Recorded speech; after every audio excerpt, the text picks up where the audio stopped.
But also someone my age, getting the same type of cancer that I had in my face was less than 1 in a million people. So yes, I'm really to say to you tonight, Aberdeen, is, you're welcome.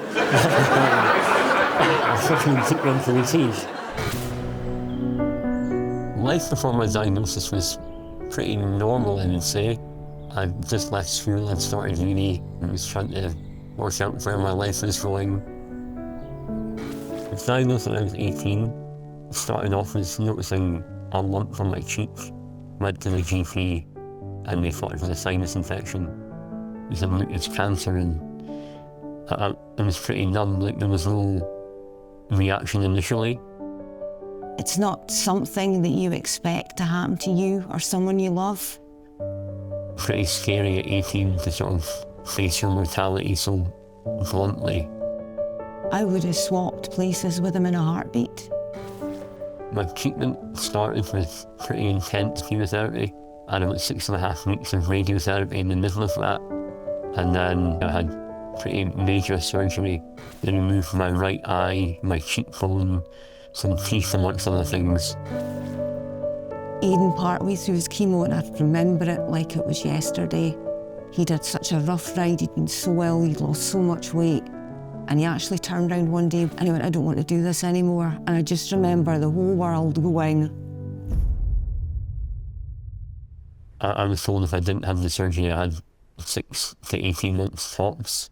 And I spent months chewing it over, and ultimately it came down to the fact that if I wanted to still be here, it was the only option I had. Amanda, my teenage cancer trust nurse, there are no words really, like, no ask was too big. Anything that she thought she could do for me, she'd do it in a heartbeat. I first met Aiden after he had completed his surgical treatment for his cancer. He was very quiet and clearly still trying to process the magnitude of what he'd been through. Over the years, I've supported Aiden in a variety of ways. Initially, it was building up that therapeutic relationship so that I could advocate for him when he came to his hospital appointments. We've worked with Aiden looking at some of the social aspects that he found difficult and coming up with some practical solutions to build up on his confidence. I don't think Grateful quite covers it. Knowing that someone was there specifically for you is a huge, huge comfort. Without Amanda, I don't know where Aiden would be, because there's been some really black days. Now watch him.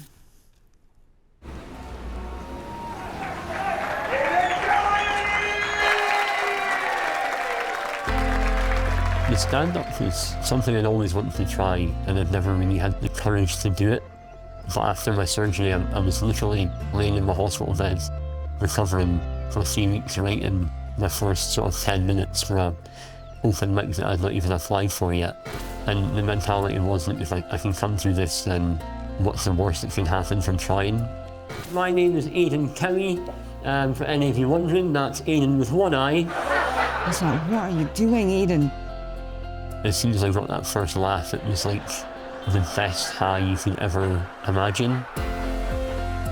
Seeing Aiden grow from a very quiet, scared young man into the confident person that he is now has been a real pleasure. I am so proud of that young man, to come through what he's been through and then to get up on a stage. He just blows my mind.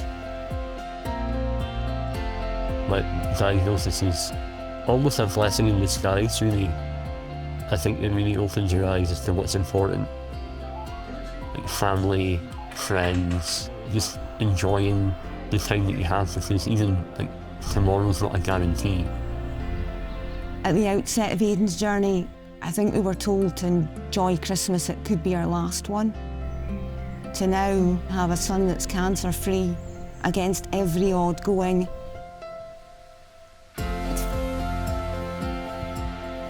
Without Teenage Cancer Trust, it would have been so much more difficult. The support, the love, the care, the concern, whether it was phone calls, emails, trips out, they were always there, touched all our lives. Teenage Cancer Trust helped me pick up the pieces when cancer tore my life apart. Please donate tonight to fund more amazing staff like Amanda.